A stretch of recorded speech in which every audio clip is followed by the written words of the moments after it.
ছেড়ে কান্না করা শুরু করেছেন। সাহাবায়ে কেরাম গিয়ে ডাক দিলেন, ভাই আবু বকর, কেন আপনি চোখের পানিগুলো ফেলে ফেলে কান্না করেন?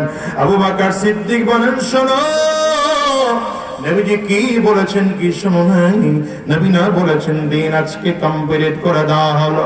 তার মানে আমার নবী জমিনে এসেছিলেন দিন কমপ্লিট করার জন্য।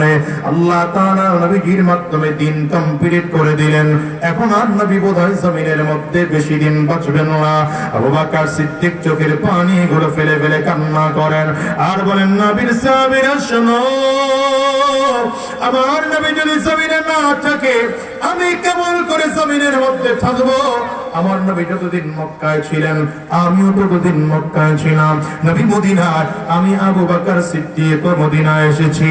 আমার নবী ওই হিজরতের রাতে রওনা করেছেন, আমিও হিজরতে রওনা করলাম।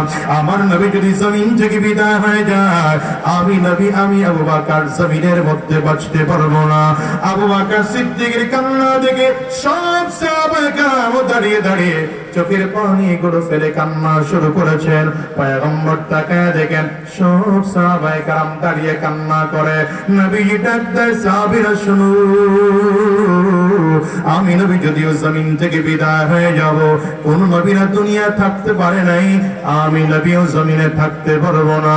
তবে অন্যান্য নবীদের বিদায় আর আমি নবীর বিদায় কিন্তু এক নয়। অন্যান্য নবীরা বিদায়, তাদের ধর্মীয় গ্রন্থ জমিন থেকে বিদায়। অন্যান্য নবীরা জমিন থেকে বিদায়, তাদের ধর্ম জমিন থেকে বিদায় হয়ে গেল। আমি নবী জমিন থেকে বিদায় হব, আমার ধর্ম জমিন থেকে বিদায় হবে না। আমি নবী জমিন থেকে বিদায় হব, আমার ধর্মীয় গ্রন্থ জমিন থেকে বিদায় হবে না। পয়গম্বর ডেকে বলেন, তারাকতু ফীকুম আমরাইন লান তাদিল্লু মা তামাসসাকতুম বিহিমা কিতাবাল্লাহ ওয়া সুন্নাত রাসূলি। নবী আমার ডেকে বলেন, সাহাবীরা শোনো, আমি নবী যদিও জমিন থেকে বিদায় হয়ে যাব, কিন্তু তোমাদের মাঝে দুটো জিনিস রেখে গেলাম। এক হলো আমার আল্লাহ পাকের কোরআন, দ্বিতীয় আমি নবীর সুন্নাহ। এই দুটো জিনিসকে যদি তোমরা মজবুত করে ধরে রাখতে পারো, জীবনভর কোনোদিন পথভ্রষ্ট তোমরা হবে না। আপনাদের কাছে আমার কথা হলো, নবীজি জমিন থেকে চলে গেলেন, সাহাবী জমিন থেকে চলে গেলেন, তাবিঈন জমিন থেকে চলে গেলেন, তাবিঈন জমিন থেকে চলে গেলেন, কিন্তু এই যুগে কোরআন ও নবীজির সুন্নাহ আছে না নাই? চিল্লা জোরে বলো। বাজান বলে যাই, শোনো, আজকের এই ময়দান থেকে ওয়াদা করো, যতদিন এই জমিনের মধ্যে থাকবো কোরআনের বাহিরে জীবন চালাবো না, নবীজির সুন্নাহর বাহিরে জীবন চালাবো না। এই জমিনে যতদিন থাকবো দ্বীনের পথে চলবো, ইসলামের পথে চলবো, কোরআনের পথে চলবো। কারা কারা তৈয়ার আছো? দুইটা হাত উঁচা করে আল্লাহকে দেখাও, আওয়াজ দিয়ে চিৎকার করে জোরে ডাক দাও না আল্লাহ। জবান করে আওয়াজ দিয়ে চিল্লা জোরে ডাক দাও না আল্লাহ।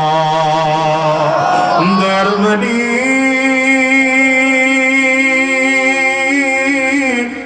যতজন মানুষ আমরা হাত উঁচু করলাম, ওয়াদা করলাম, যদিও নবী পাইলাম না, যদিও সাহাবী পাইলাম না, যদিও তাবিঈন পাইলাম না, যদিও তাবিঈন পাইলাম না, এই যুগের উলামায়ে কেরাম আছেন, এদের পরামর্শ নিয়ে আমরা কোরআন ও সুন্নাহর পথে চলবো।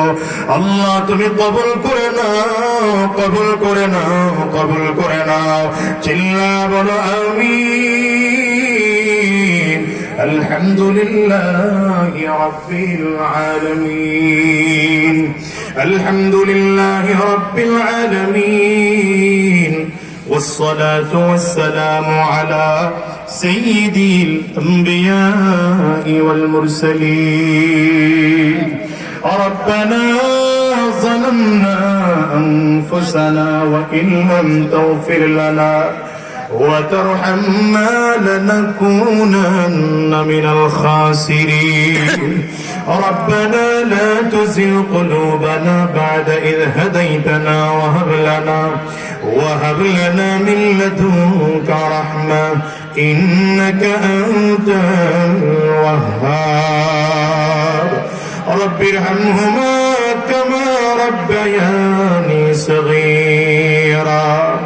রব্বির আনহুমা কামা রব্বায়ানি সগীরা রব্বির আনহুমা কামা রব্বায়ানি সগীরা দয়ার মালিক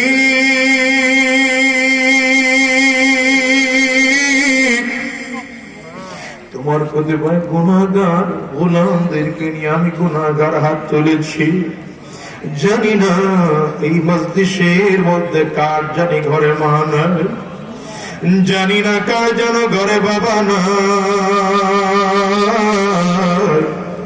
গভীর রাতের তোমার বান্দারা কোন শীতের মধ্যে বসে আছে এদেরকে কি দিয়ে বিদায় দেব জানি না দয়ার মালিক যার ঘরে মা নাই বাবা নাই বাবা মা জমিন থেকে বিদায় হয়ে গেল তাদের আব্বা আম্মার কবরগুলো জান্নাতের টুকরা বানায় দাও আয় আল্লাহ মজলিসের মধ্যে যার ঘরে মা নাই বাবা নাই আজকে তাদের মায়ের কথা মনে পড়ে গেল বাবার কথা মনে পড়ে যায়